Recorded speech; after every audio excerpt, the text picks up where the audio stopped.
I'll show you how I make my cookie pops. Here's a cut cookie. I take a lollipop stick. I take the ones that are really for lollipops. It's rolled paper.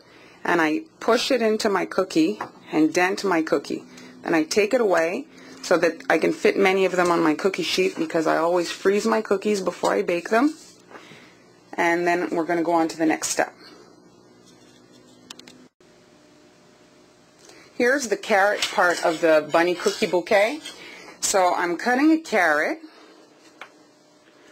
here, okay, and then here's a little mini foot I got out of a mini 6-pack cutter with a dog and a cat and a fish or something like that I got at Hobby Lobby.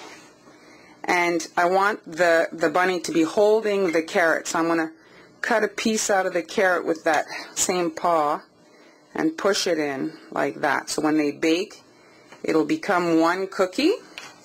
And again, now I want the stick to go into my bouquet. So I'm going to push it in like that to dent my cookie.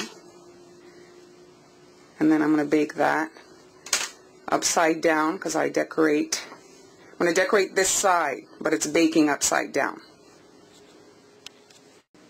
For the other paw, now you're imagining it, see, the bunny's belly's there, and he's got a hand on each side. One of them he's going to be holding a carrot. So on this side here, you want the stick to kind of be like this in the vase. So you're denting it like that and putting it on the cookie sheet. Same thing, I'm going to make two in case I mess up. So there we go. And again, that carrot. Here is to just give you a rough idea of what the bouquet consists of. So we have an egg belly, the head, and the two hands, and it's holding a carrot. So all these pieces are baked separately on a lollipop stick and decorated separately. Alright? I've got my cookie pops baked. Here are my bunny heads. So I bake them so that I bake them this way and I decorate the back. So the lollipop stick is baked in, and sometimes they'll pop out. Doesn't matter, you just put it back in, because that's not really what holds it in. For me, what holds in my lollipop stick is actually the cookie decoration. That's what holds in. So now I'm just putting a little layer of icing on with a spatula to flatten out my cookie for the decoration. So here we go. And now I'm going to be able to decorate the cookie and not have any caving in happening at the stick. I was doing it without doing that step, and I would always have a little dent in my decoration, and so that's how I avoid that step. Here, my carrot, it popped out the stick, so I can just put the icing in like that, and then I put my stick back in. Then the extra icing oozes out, and I can just flatten it out like that. And there you go. That's not what's going to hold, like I say, the cookie. This is just prep for the decoration to sit nicely on the back. Because of that dent, and we're using flood icing, it'll sink into the crevices. And so this, just quickly spackle your cookies, and you won't have that problem. I've tried making cookie pops different ways. In my humble opinion, this is the best way. It makes them sturdy and keeps them neat looking. Here again, my stick popped out. I'm pushing it back in, and I'm spackling the bump so that it sits nicely. My lollipop sticks in this particular case are a bit long, but I use pinking shears. I think that's what they're called in English. The things you use in your garden. I have a new pair that I just use in my kitchen, and I trim all my things with that. The best, instead of using scissors and killing your hand. So once all that's done, you can set them aside to dry. They don't need to dry a long time, just dry enough to be able to do your next layer so that it crusts, so that you don't have. So here are the bunny cookie pops. Now what I'm doing here is I want to have some pink ear detail. So I'm just painting on the white icing, just enough to hide the cookie. And in the back of the cookie sometimes you'll have some crevices just from the baking process. So I want to hide those imperfections and have it look a little bit more smooth, but also skin, like the bunny, the inside of the bunny's ears is not perfect. So it doesn't, you know, it'll look natural. And here's the mouth, this area here. So that has to have also for the depth that I always talk about. So this cookie here as well. So you don't have to put the icing in a squeeze bottle, but I have it in there from another video I'm making at the same time as this one. And so I can just squeeze it on. If you have a big order, also probably a little easier to have it in a squeeze bottle. And then you can just do your light layer. So there we go. So I'm using white and not pink. You can certainly obviously use your pink because I want to airbrush the ears so that it's not just flat one color. Once you have an airbrush, you want to use it on every cookie. When you're using your airbrush, you know, I recommend that you work on a paper towel. The spray oversprays, it is unavoidable. You will have colored mist on every surface of wherever you work, and then maybe even a little further. So take that into consideration. And now I'm going to be dusting the ears from here that way. I want the darker color from here going up, and I want to color the mouth.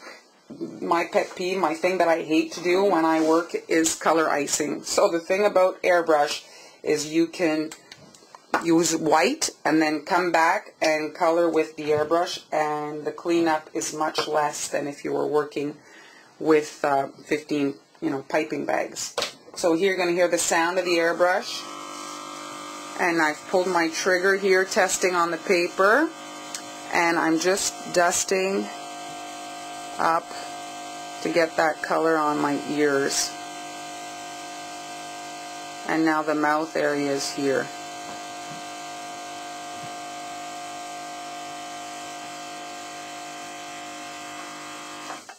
And there we go.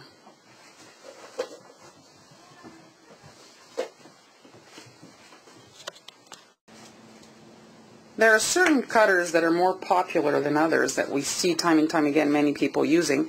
And so here is the famous bunny ear. We've seen it done many times.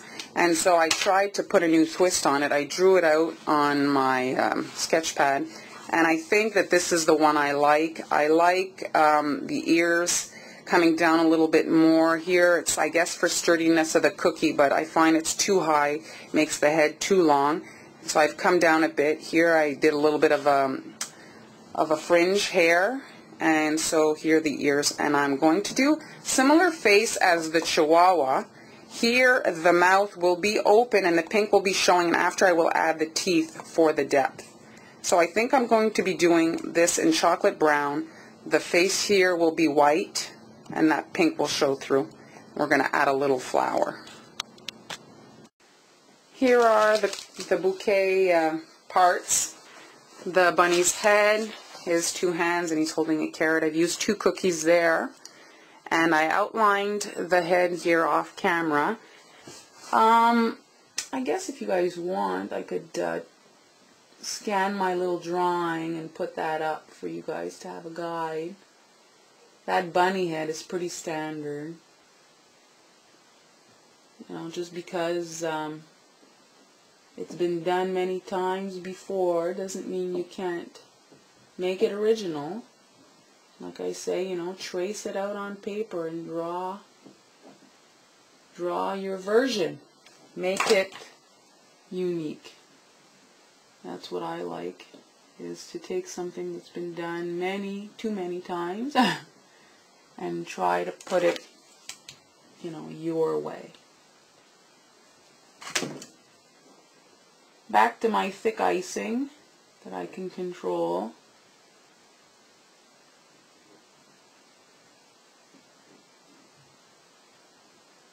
And there we go, touching all my lines. There we go. And here it's going to be easy to fill out the paw, the bunny's little foot.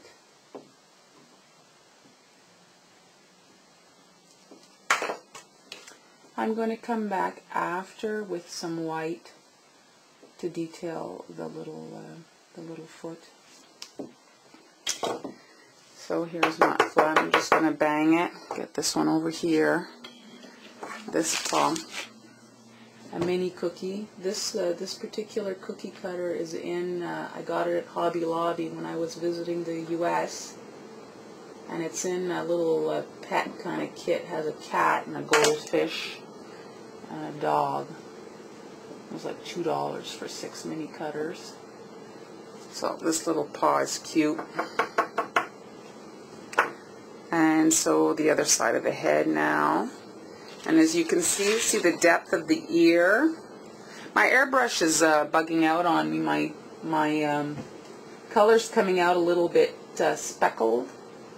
And I've been trying to clean it and everything, and I've been having some problems. I just ordered just a new nozzle on eBay. I'm waiting on it. Because the airbrush is supposed to be much more kind of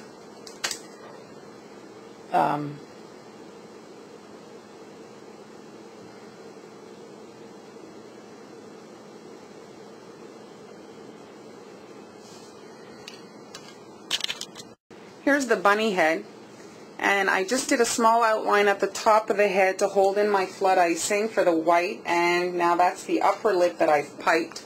And so for the bottom lip, I've changed up my tip to a 4 so that it will create a fatter lower mouth.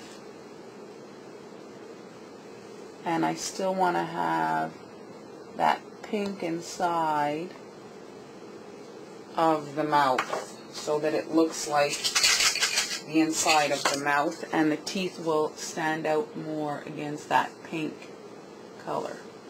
So here I have a little peak. I'm going to fix that right here. So there we go. And now here I'm going to flood this in white. Alright? I'm going to switch back my tip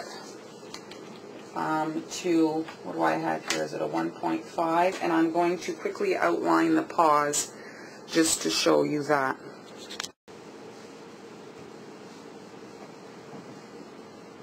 If you have an airbrush, I just want to show you a variation. So here I've done the base brown, and so I'm just going to come in and do a light on the side of brown just to give the face a little bit of, you know, kind of interest instead of it just being a flat color.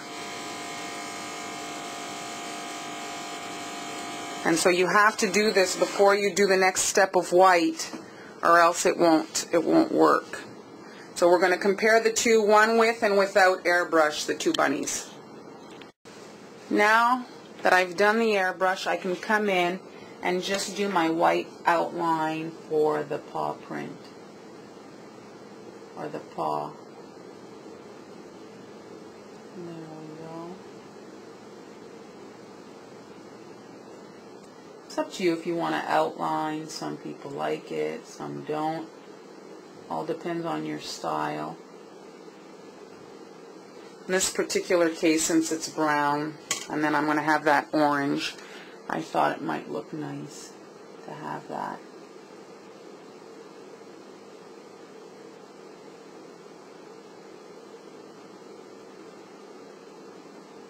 There we go. And now the head. I'm going to do one of the teeth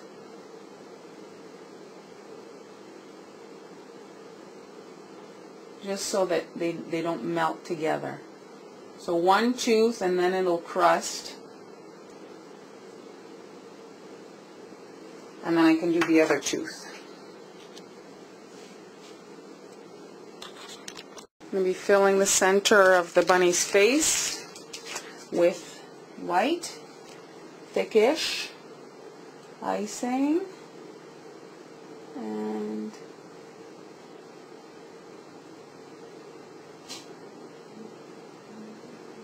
it should be doing the work for you.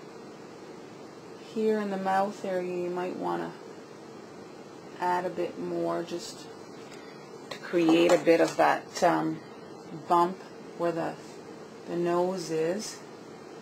This is definitely another project you can do like the Chihuahua, where you make your parts in advance, especially if you have large orders over Easter. I am not as prepared. I'm trying to do this one kind of like if it was a last minute situation, just to get by and see how it looks. I want to see how it looks when I pipe the eyes right on, which is not usually something I like to do, but we'll give it a shot. And here we can see already the mouth. You see the teeth. After I'm going to do that little triangle nose and that little tuft of hair I had drawn, and we're going to try to pipe the eyes on. I don't have my colors mixed. Here is the belly of the bunny. We've got eggs here. So I'm going to, what should I do?